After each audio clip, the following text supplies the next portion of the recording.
Hey, what's up? This is Marc Lopes from Metal Church and Ross the Boss Band, and you are watching CMS TV. And all you people out there, keep it fucking metal.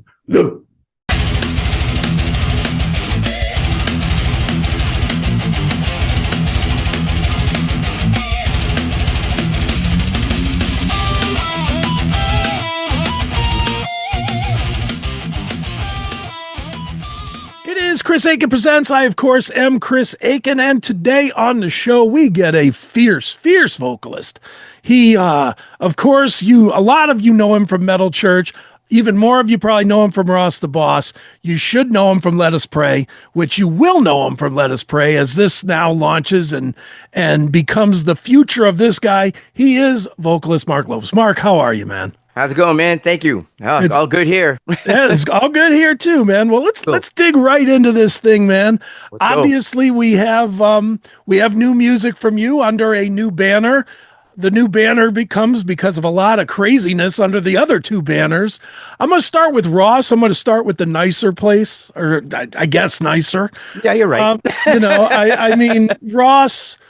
I love Ross, and I've interviewed Ross 100 times, and every time it's been at the baseball plays. Of course, yes. So you're interviewing him, and in between everything, you're hearing ping, ping as the bats are hitting. Ross is a great guy, great human being, great guy. Obviously, He's going through the battle of his life, and that's terrible. And I don't even want to minimize in the slightest way what he's going through versus. And that ends the band, but I have to ask, I'm assuming that ends the band. Oh, yeah. I mean, that was, yeah. I mean, that's unfortunately, my uncle passed away from ALS. Mm-hmm. So when I heard about it, that's a tough, sure. What do you say to that? Mm-hmm. You know what I mean? So that phone call was pretty tough. No, I imagine. And I mean, it's kind of like, I mean, the reality of it is that it's not one of those phone calls where you're like, hey man, we'll fight through it. Come on, and obviously fight as best as you can, of course, sure. And don't never lose hope, obviously.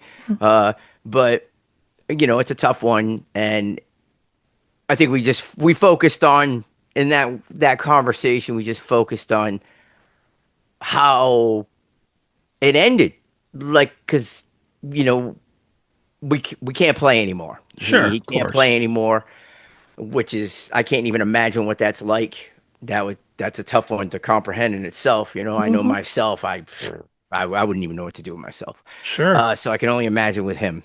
But instead of talking about the negative, what we did was we talked about the last set of shows that we did in Europe at the end of the summer. They were so much fun, and the crowds were absolutely probably the best out of all the years we've been. It really was. It was really coming, it was just coming to. It really was. I don't know what it was. I can't explain it, but it started to just feel really right. What we were doing. And I just, as much as obviously there was a Ross the Boss band, and then there was obviously his legacy of Manowar stuff, which are two totally different things. Sure. And Dictators he's too. known Yeah. as, man, come on. The guy made 6 of the most iconic timeless metal records of all time, and I don't care what anybody says. Right. That's just the fact of the matter, and that's it. And that's a legacy to be so proud of, and not taken away from anything else that he's done, obviously. No, of course. But there's a lot of people that are out there that never got to see that material with Ross doing it, and it's a totally different beast. No matter who, I'm no Eric Adams. I'm a totally different animal. You know what I mean? And the one thing I always appreciated was that Ross was like, do it your way. Right. And And I can be, you could ask him, I was always like, he's like, yeah, there's no one like Eric. Of course not. Sure. Of course not. So why would you even bother? Right. And I never forget that. That was way in the beginning, Hmm. and he's been my mentor. He's crazy Uncle Ross to me. And Right. we could fight tooth and nail on things, but that was us. Or Sure. I could say stuff to him, he could say stuff to me, but no one else could. You know Hmm. what I mean? We wouldn't let you get away with that. Right. Like Right. brothers, you can fight, but when somebody else says something to a brother, you're like, smash. Yeah, exactly. It was the same type of thing. So we talked about all that fun stuff and how the last shows were just so amazing and the people were just so, I kind of likened it to we I was like, yeah, it was really weird. I remember not long ago while reading an article with Dave Mustaine talking about the Megadeth thing. And he was like, they were asking him, oh, what's going to be the last show? And he's like, you know what? He goes, I think I'm just going to play a show one day. And then I'm going to maybe wake up and go, you know what? That was I'm the done. last one. Yeah. And I was like, that's actually really cool because there's no expectation, there's no sadness, there's Hmm.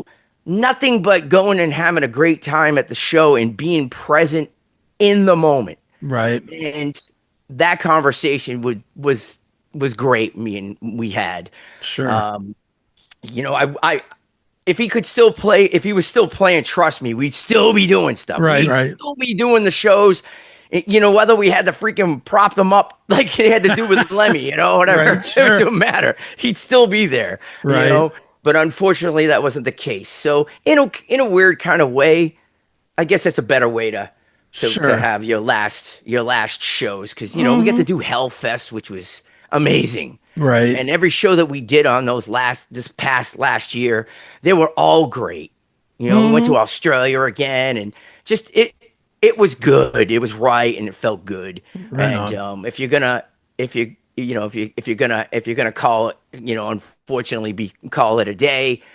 That's the way to go. Right. It was Hmm. definitely a good way to do it. And I Yeah. mean, all that matters right now for him is to just Focus on his stay health and positive yeah. and do anything he can to make life as great as possible. You know what I mean? I Hmm. mean, no one can predict anything to do with that kind of illness. So the more positive and the more fight you have, the better it is. Right. Certainly. Well, let's go to the other topic. And I'm not gonna ask you the same question that you're doing in every interview. I'm not gonna say what happened. If people want that, they can look at every other interview. I'll just make that easy Yeah, I because did one interview for that. That's all I needed. that's all we need.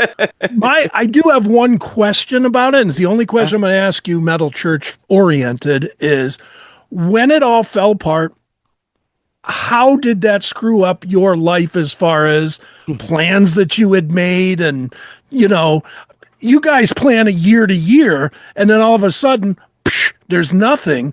I mean, I have to imagine that's a huge financial and working hit to you as a performer, yes? Oh yes. um, I would have to say that my anger is really geared towards that aspect of Right. it. Okay. Uh,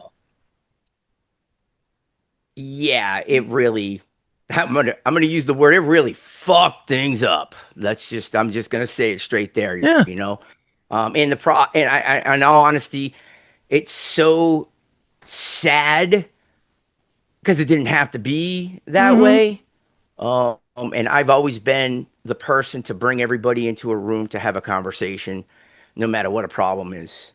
That's just how I am. Whether I'm right, wrong, or whatever the case may be, a conversation is the adult thing to do and the right thing to do, no matter what the outcome. Right. And that's all I wanted, to be Hmm. honest. That's all I personally wanted. Um, every everybody had their own point of view or grievances, which is fine. I think the three of us that aren't there now had some common grievances and Hmm. questions, and that's really what we were trying to get to the bottom of. And we couldn't get a conversation out of that. Right. And um, I got to be careful how I say this because I'm trying to be right here. And you know, Hey, you. Why are you watching this with commercials? Go commercial free and unlock exclusive content. Become a VIP today on Locals, Substack, or Rumble Premium. Stop waiting. the tour getting canceled in all the beginning stages of the tour getting canceled, and then the whole year getting scrapped. There was a lot of half truths, if barely truths, to that. I went along with it on the idea that a conversation was coming down the road once everything simmered down, Sure. and we could make some kind of decision. Really, Mm-hmm. I never got that. Right. Nobody got that, and It's just not that's right. wrong. Yeah, that's Right, just it's not wrong. right. My Mhm. whole life was based on playing. That's what we were doing, and that's what I was doing. Um, for somebody to just come along and do what they want. Now, mind you, this is funny because sometimes I catch comments from people, and everybody thinks they know better than the people that are there. Okay, Sure. so when they say, "Oh, well, it's his band," yeah, well, yes, obviously major part of it, it's obviously his. But when I joined the band, I was 20% partner in the band, Mm-hmm. just like everybody else was. So as far as I'm concerned, as a business person on other things that I do, 20% is 20%, correct? Yeah. No, yeah. Okay.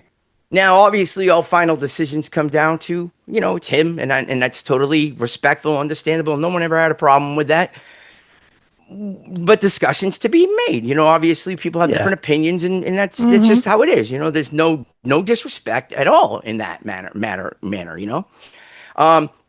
So when someone makes one decision for everybody without anybody having any kind of input or opinion about something, especially when it has to do with livelihoods, that's a major problem. Yeah, well, I You know, agree. And and, especially when and it I has don't to do care with a what whole anybody year. says because I can tell you right now, I don't BS. No, I have no I know reason to. that. Okay, I don't have anything. I have nothing to hide. That's the best thing about all of this. And I always Right. try to tell everybody, I have nothing to hide. There's no skeletons in my closet. I have no weight on my shoulder. There's nothing you could come at me with. There's nothing. Good luck. You know what I mean? Good luck. So I have no reason to be BS about anything. You know? Right. So, in speaking only for myself in this, my biggest gripe was that I was not allotted the respect to have a conversation, Mm-hmm. and none of my phone calls or none of my emails or nothing was ever answered, no matter what. Are we doing this? Are we not doing this? Whatever. I don't, just tell me, Yeah. what's going on. I'm kind of like, well, running around here, him saying that the band was, he's telling people the band was ended. No, it wasn't ended. At the Yeah. moment, it was like, yeah, we're not going to do anything for right now. We need to talk about a lot of stuff because things aren't Mm-hmm. cool, and they need to be talked about. Right. And and that never happened, you know. Right. And And the whole thing was a bad look too. And I don't want yeah, to focus on this, yeah. but And I mean, the then thing is that then he launches the other band, in the middle of my dude, back on is it. too And look, sore, I'm but here's another band. It's well. like, Here's oh, the other band is the half that band's not even gonna be there. right. Okay, they're hired guns, dude. That's just the way it is. All right, no disrespect to anybody. Okay, no disrespect to Mm-hmm. nothing on those guys. You know, but it is what it is. Yeah. Okay, I wasn't a hired gun. I was part of the band. Big Mm-hmm. difference. Okay, I wrote every song on that album. Every Mm-hmm. song. No singer in that band ever wrote Never did every that. song with him. Okay, Right. I spent a year of my life almost every day on the phone with him, Mm-hmm. working on this album. Just me and him. I helped get the other guy. I mean, I did so much work on that record that I got never no credit for, Right. but it was for the greater good. It was part of the team I saw, right? Mm-hmm. That was part of the team. And so yeah, it definitely hurts. Yeah. It's not about ego and it's not about pride. It was about respect. Mm-hmm. And I never did anything to not get it. And I think that's the thing that's been the underlying seething point for me Sure. was that because I never grew up like that. I Yeah. never do that to anybody else. And And you don't have that in your reputation or any, when people no, talk about you, you were and Ross forever exactly, dude. and Exactly. never heard a I mean, problem. look, Ross is a New York dude to true and true. And Hmm. I'm from, Massachusetts, Boston, mass hole to the max. I mean, some of our fights were crazy. Right. But my God, I freaking love that guy at the end of it. It's Hmm. just how it was. It's just what it is. But the problem got solved, Right. and that's just how it is. And I mean, I'm not going to say, look, not everybody's the same, and that's fine, but Hmm. I just felt, if anything, that I at least was due that respect to have at least a conversation to say, hey, you know Right. what? This isn't working, that isn't working, or whatever the case may be. All right, well, so be it, and Hmm. that's okay. And I understand, and that's cool. Sure.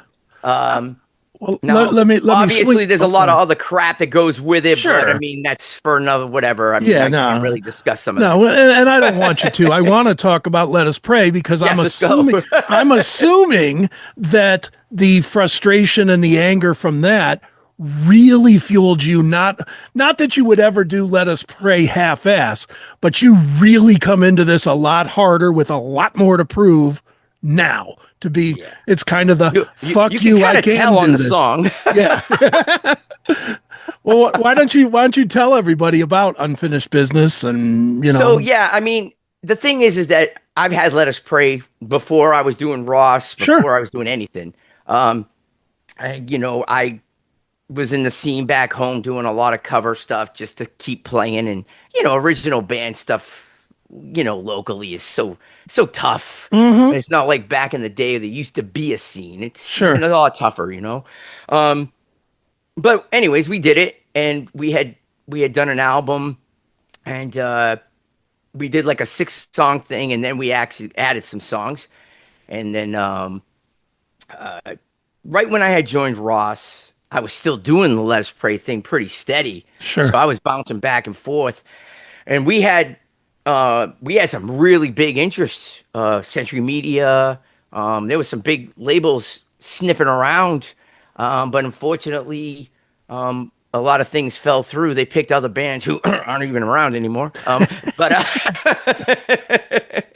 um, and it is what it is. And I had to put it on the back burner for a little bit because I was like, all right, well, as much as I love doing this, I got this other thing that I'm building at the time because the Rosting we were building, and it was like a Sure. rebranding type of thing until the Mm-hmm. pandemic thing happened. That's a whole other thing that changed Right. everything.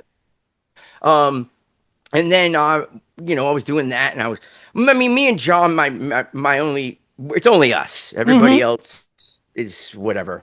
Um, uh, we always writing, consistently writing all the Right. time. I mean, I have probably 4 albums worth of material that were supposed to be the second record. Okay. Nice. And they never ended up being the second record because it would be like, well, now I'm kind of feeling this. It's an Right. interesting thing. I mean, there's tons of stuff. And then just Metal Church thing came along. I had to put it on the back burner again. So it was always kind of, it sucked because John is such a great player, such an underrated player. And it always bothered me that he was home, and it was Right. like we could never play and we could never do stuff. And I was like, and we always kept in touch. We're always working on stuff, and he was like a writing machine. No matter what, he was always curring out ideas. And me being the kind of writer that I am, I'm not one of the people. I'm not like I'm the worst when it comes to my own stuff. Okay. You know what I mean? I could write somebody else's thing in like a day, Right. and then all of a sudden it's like I'm writing my own, and I feel like I have so much to say, and it's got to be perfect. Any true artist knows exactly what I'm talking about. Mm-hmm. It's like this torment, Sure. and I think that's what held things up for so long. It was like, oh, this isn't good enough, this isn't good enough, this isn't good enough, which was never the case. I mean, Mm-hmm. not everything is gonna be the grand opus, and Sure. the Magnus Opus type of thing. Uh, Well, But look, in our I minds, know we're a like, lot of you guys, and a lot every musician I know, even when they release music 5 days later, they don't like it. oh, That's just how you guys are. yeah, right, right. Yeah, there's always that little something. Oh man, maybe I should have did something different, you know? Yep. But I will say this in crazy all honesty, this song, I couldn't be happier. Sure. And it comes up to this is that the timing and everything that's been going on, it couldn't it really the way that it's happened wasn't even planned Okay. because I've been working with Cleopatra Records doing a ton of like tribute album type of Mm-hmm. things, the yacht rock thing. I did Sure. the uh, uh, freaking the other thing with Chris Poland, Nuclear Messiah. Yeah. Sorry, Yeah. my names get confused sometimes. Sure. I've done a Deep Purple one that's still coming out. I did a Rainbow one that's still coming out, and which has been great. It's fun. I like to do other things that are outside my norm. Mm-hmm. So been me and Brian from Cleopatra became really good friends, and they had approached me about doing a solo record. They didn't Right. really know much about the whole Let Us Pray thing at first, Mm-hmm. and I was like, yeah, that's cool. You know, Sure. I kind of never really, I'm not going to call what the Marc Lopes thing. I don't know. That sounds weird. I've never been a big fan of that type of Right. thing. But I was like, all right, well, half original, half covers. So I'm like, okay, well, I got a bunch of these Let Us Pray tunes that aren't really what we're kind of doing now, but what we could use them. Sure. And it's me and John, it's who I've been writing with.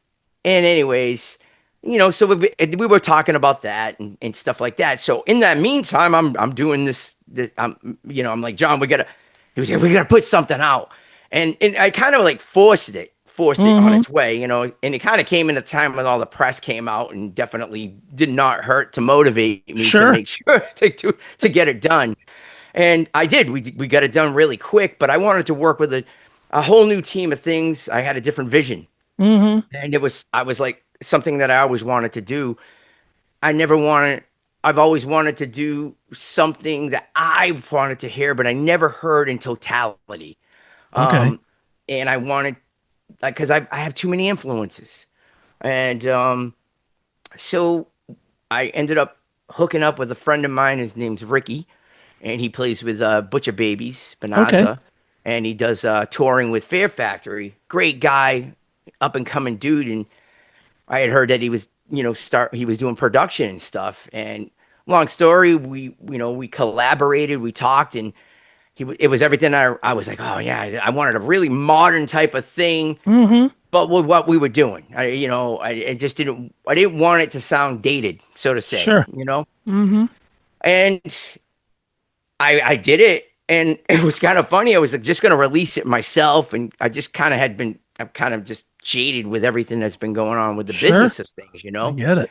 And I was like, all right, well, I can figure this out. I wasn't expecting much. Mm-hmm. So I was talking to Brian one day, and I'm like, hey, dude, would you be interested in maybe putting this out? Oh, yeah, man. That'd Cool. be great. So, he's like, I'll send, here's the deal. I'll send the thing over, contract over. And I'm like, don't you want to hear the song? And he goes, oh, yeah. He goes, I'm sure it's great. Right. I sent it to him, and he's like, wow, man, this is brutal, man. And I'm like, he goes, it's kind of like sci-fi metal or something. Right. Like, he gets it. He gets it. I'm like, this is really cool.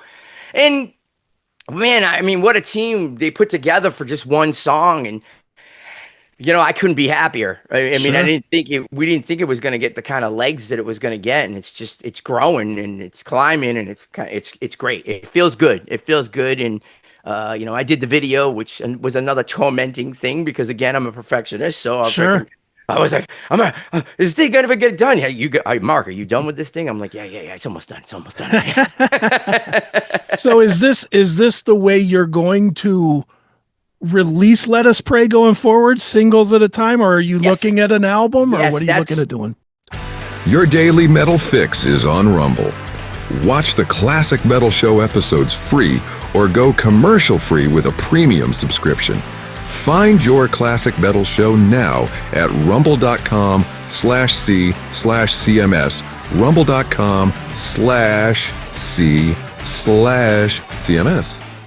We had a long conversation about that because I was like, the thing that bothers me, and we come from the old school of the record, right? Yeah. Now, back in the day, you had like, Number of the Beast or something, and you grab it and you listen to the thing as a whole. It wasn't Right. about a single, right? Mm-hmm. From beginning, the way that the album was sequenced, everything mattered.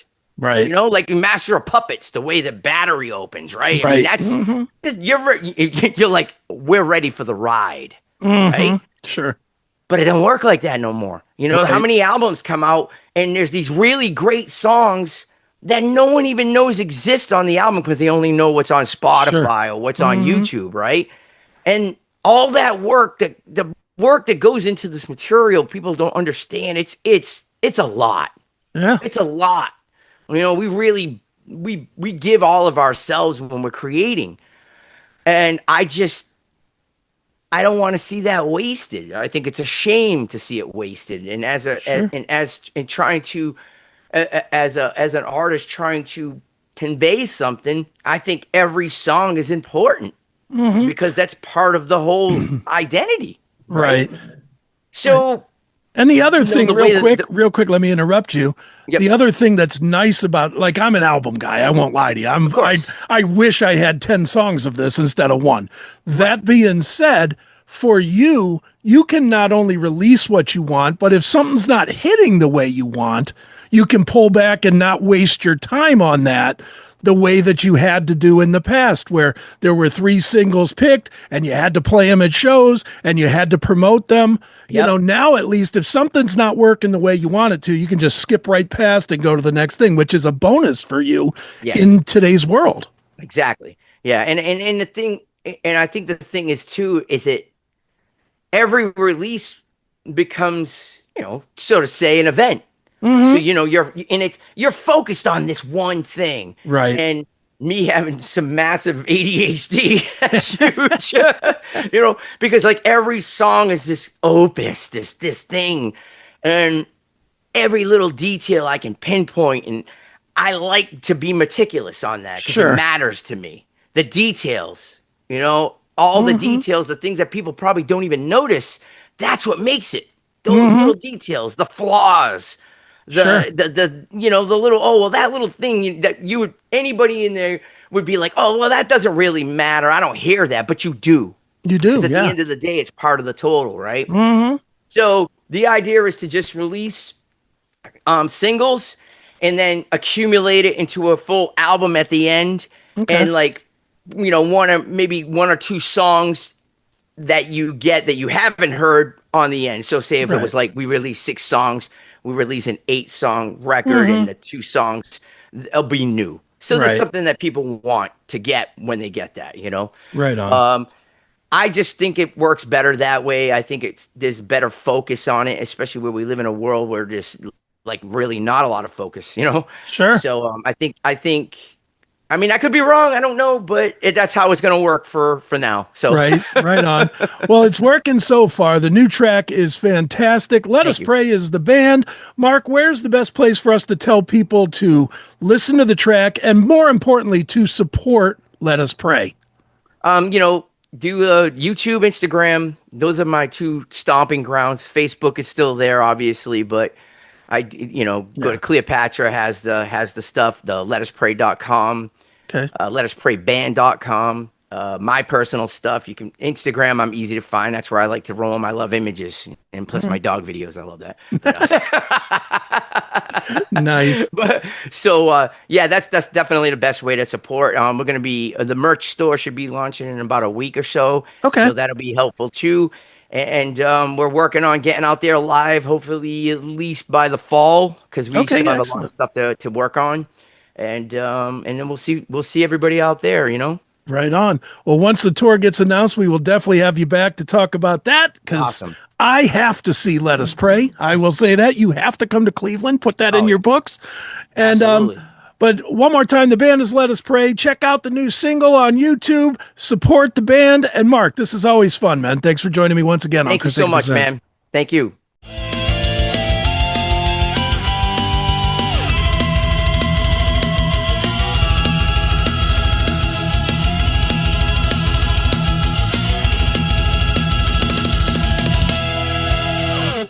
Headbangers, show your allegiance to the Classic Metal Show. Score the latest killer gear and apparel. Find your next metal shirt now at https://classicmetalshow.creator-spring.com. So classicmetalshow.creator-spring.com, that dash being like a minus. Shop and support the show now.